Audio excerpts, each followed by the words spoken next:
Welcome inside the W. Mason Coaches Report right here on GoHofstra.com. Ryan LaFay alongside Kathy Angelis, the head coach of the Hofstra field hockey team.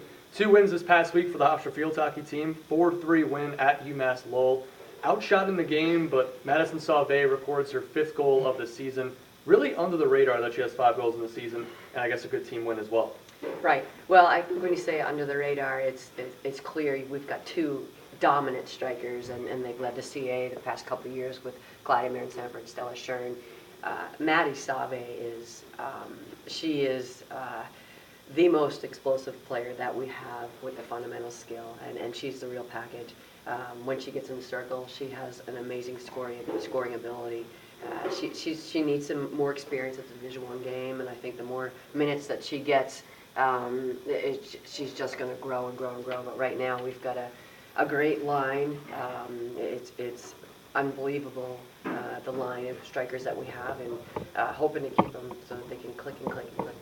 UMass Lowell in the game, they got 3 goals, but 16 shots on net as well. So what did you see in your team's defense and the goalie play? Was it UMass Lowell better offensively, or were there some flaws defensively? Right. Well, we started on top, and we came on really strong, and it was really a 3-goal ahead win in our game, and then they came back and started to come back-to-back goals. I think what really hurt us is we played short. We had our green card, which was fine, only 2 minutes, but then we got a second card from the first warning, which was equated to 5 minutes.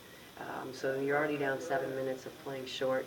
Then we were awarded another card just from a push off, different foul, which was a 10-minute card, which could have led to the overtime. So we were essentially down a total, if we had gone into overtime, 17 minutes. UMass really collected on the fact that we played short 9 players, and I think when we reflect back on that game, what we can learn from that is just we've got to stay disciplined, and we've got to recognize how the officials are calling the game, whether it was a different way they called it when we were up in New England to when we go down to Virginia, or when we're here in New York area.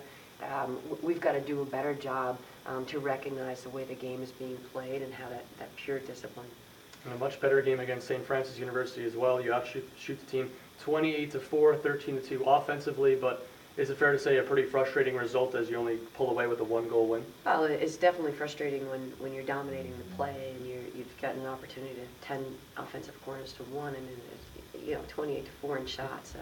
Clearly, our transition game was not there, and it was it's another game that we can learn from, and if this was a conference game, we could have put ourselves in some big trouble there. So I think the first half we came out very flat, not a lot of energy at all, and we talked about it at halftime, and then we made some adjustments, and we definitely came back with a lot of internal energy, and it wasn't so much a physical energy, it was a mental energy, and really stepped it up. Unfortunately, we couldn't find the back of the net, and again on the transition they were able to collect a goal in the last minute or so, and that was very unfortunate, and we have to be able to have a sound defensive structure for 70 minutes.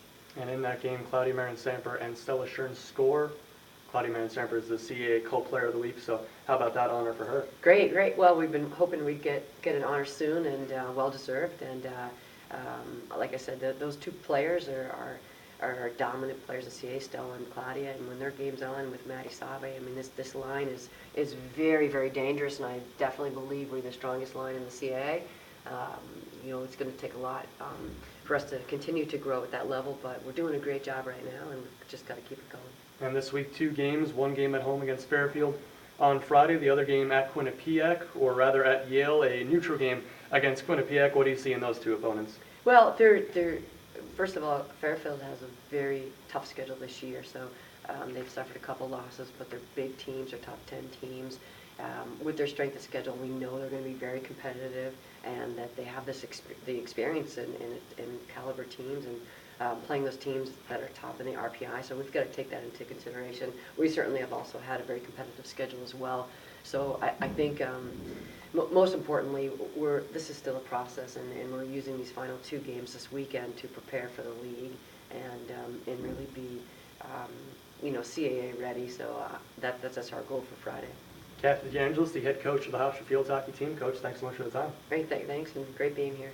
Thank you for watching the W. Mason Coaches Report right here on GoHofstra.com.